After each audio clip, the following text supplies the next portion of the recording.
ಶ್ರೀ ಸ್ಕಂದ ಪುರಾಣ ಅಧ್ಯಾಯ 17 ದೈತ್ಯಕುಲ ವೈಭವ.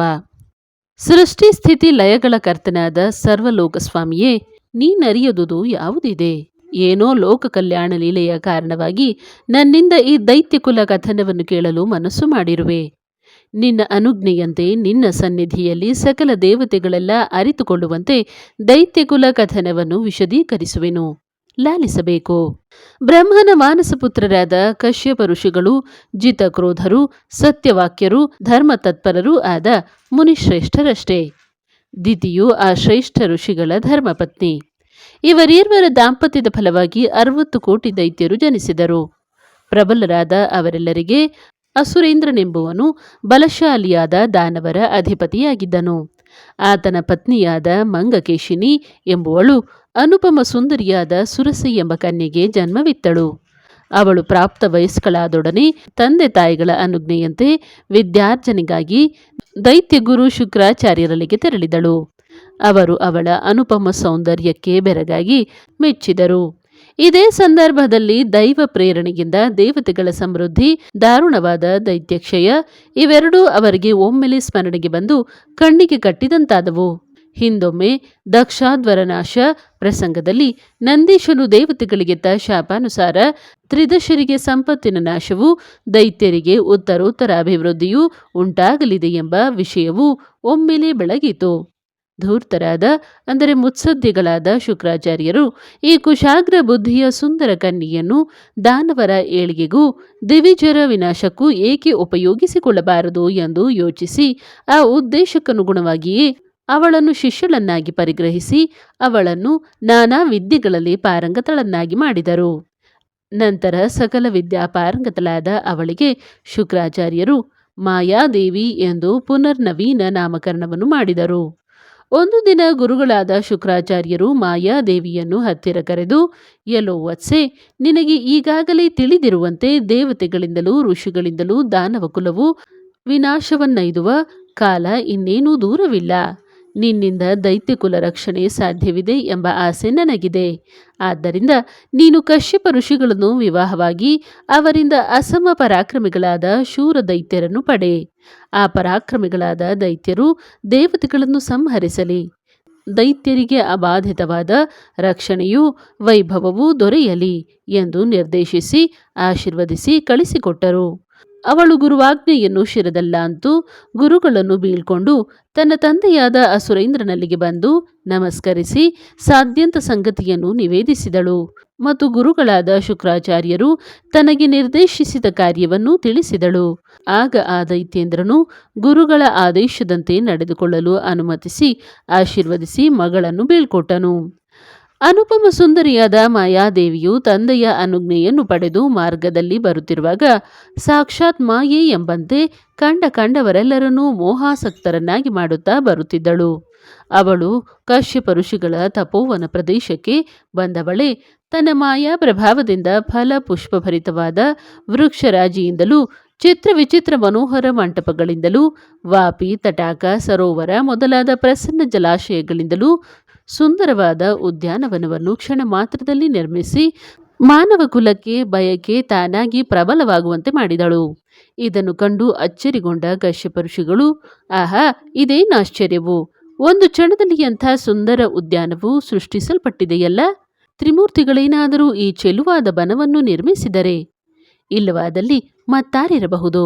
ಆಹಾ, ಎಂಥ ಚೆಲುವು ಎಂದು ಉದ್ಗಾರ ತೆಗೆದು ಸುತ್ತಲೂ ನೋಡಿದರು.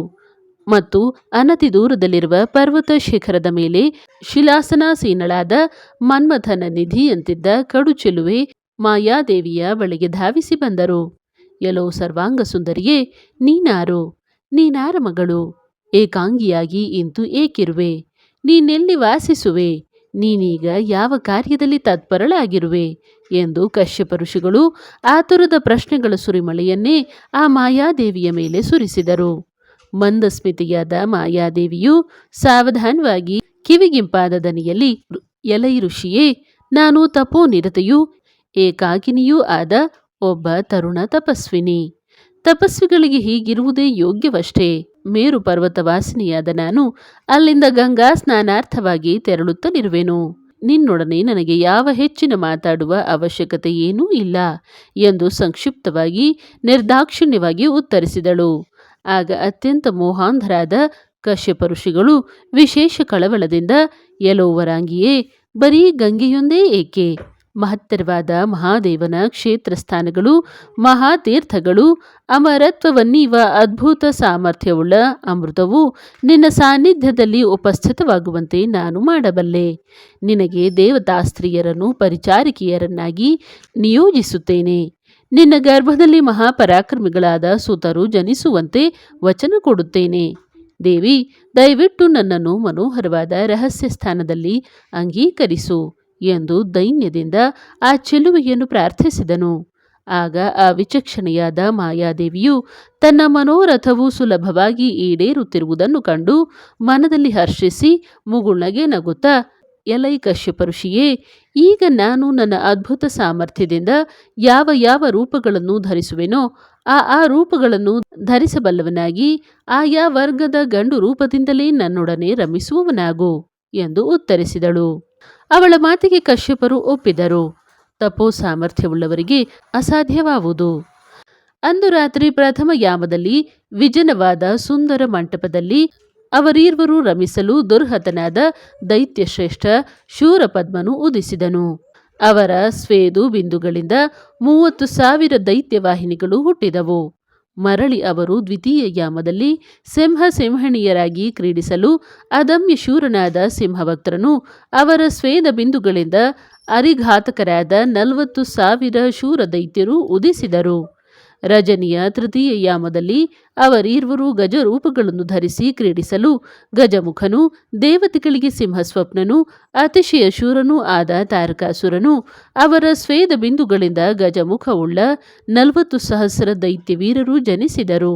ಬಳಿಕ ಆ ರಾತ್ರಿಯ 4ನೆಯ ಯಾಮದಲ್ಲಿ ಕಶ್ಯಪ ಮಹಾದೇವಿಯರು ಅಜರೂಪವನ್ನು ಧರಿಸಿ ಕ್ರೀಡಿಸಲು ಅಜಮುಖಿ ಎಂಬ ಭಯಂಕರಿಯಾದ ದೈತ್ಯಕನ್ಯೆಯು ಅವರ ಸ್ವೇದ ಬಿಂದುಗಳಿಂದ ಅಜಮುಖವುಳ್ಳ 40,000 ಅಸುರವೀರರು ಸಂಜನಿಸಿದರು. ಬಳಿಕ ಮರುದಿನ ಸಹಜ ರೂಪದಿಂದ ಇದ್ದ ಕಶ್ಯಪ ಮಾಯಾದೇವಿಯರು ತಮ್ಮೆದುರು ನಿಂತಿದ್ದ ಶೂರಪದ್ಮ, ಸಿಂಹವಕ್ತ್ರ, ತಾರಕಾಸುರ, ಅಜಮುಖಿ ಮತ್ತು ಅವರವರ ಶೌರ್ಯ, ದೈತ್ಯಬಲ ಇವುಗಳನ್ನು ಕಂಡು ವಿಸ್ಮಯಾನಂದವುಳ್ಳವರಾದರು. ಆಗ ಶೂರಪದ್ಮನು ಮುಂಬಂದು ತಂದೆ ತಾಯಿಗಳ ಪಾದಗಳಿಗೆ ನಮಸ್ಕರಿಸಿ, ತಂದೆಯೇ, ನಮ್ಮ ಜನ್ಮೋದ್ದೇಶವೇನು? ಮಾತೆಯೇ, ನಮಗೇಕೆ ಜನ್ಮವಿತ್ತೆ? ನಾವು ಮಾಡಬೇಕಾದ ಕಾರ್ಯಗಳೇನು? ದಯವಿಟ್ಟು ಆಜ್ಞಾಪಿಸಬೇಕು ಎಂದು ವಿನಯದಿಂದ ಪ್ರಾರ್ಥಿಸಿದನು.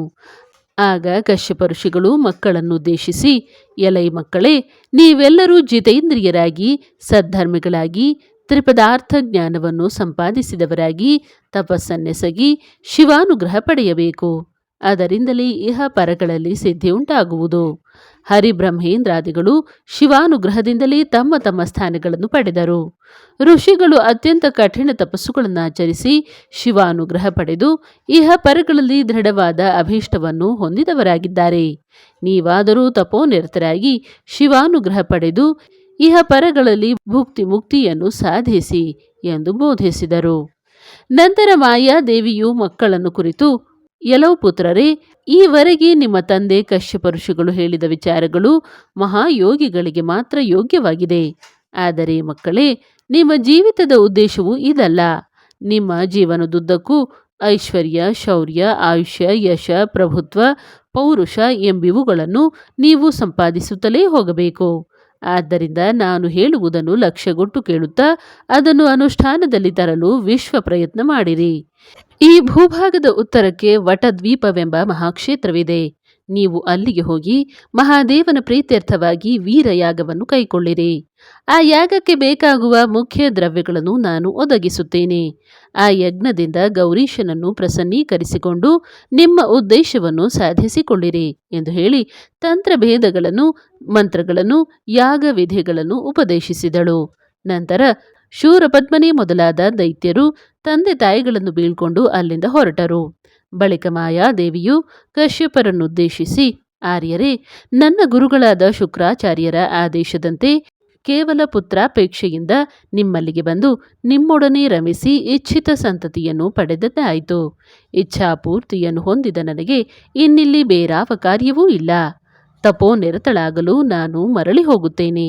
ದಯವಿಟ್ಟು ಕ್ಷಮಿಸಿ ಎಂದು ವಿನಯದಿಂದ ನುಡಿದು ಕಶ್ಯಪರ ಅನುಜ್ಞೆಗೂ ಕಾಯದೆ ಅಂತರ್ಧಾನಳಾದಳು. ಪ್ರಿಯ ಪತ್ನಿಯ ವಿಯೋಗದಿಂದ ಅತ್ಯಂತ ದುಃಖಾರ್ಥರಾಗಿ ಕಶ್ಯಪರು ಮೂಢರಂತೆ ವಿಲಪಿಸತೊಡಗಲು ಸೃಷ್ಟಿಕರ್ತನಾದ ಬ್ರಹ್ಮನು ಇವರಿರುವಲ್ಲಿಗೇ ಬಂದು ಸಾಂತ್ವನ ಸ್ವರದಿಂದ, ಎಲೈ ಮಹರ್ಷಿಯೇ, ಈ ರೀತಿ ಮೂಢರಂತೆ ಶೋಕಿಸುವುದು ನಿನ್ನಂತಹ ಮಹರ್ಷಿಗೆ ಯೋಗ್ಯವಲ್ಲ. ಈ ದೋಷ ಶಾಂತಿಗೆ ಮಹೇಶ್ವರನನ್ನು ಕುರಿತು ಪಾಪ ಸಮೂಹ ನಾಶಕವಾದ ತಪವನ್ನಾಚರಿಸಿ ಶಾಂತಿಯನ್ನು ಹೊಂದು ಎಂದು ತಿಳಿ ಹೇಳಿ ಅದೃಶ್ಯನಾದನು. ಬ್ರಹ್ಮನ ಅನುಜ್ಞೆಯಂತೆ ಮೌಢ್ಯವನ್ನು ತೊರೆದು ತಪವನ್ನಾಚರಿಸಲು ಮುಂಚಿನಂತೆಯೇ ಇದ್ದ ತನ್ನ ತಪೋವನವನ್ನು ಕಶ್ಯಪರು ಪ್ರವೇಶಿಸಿದರು.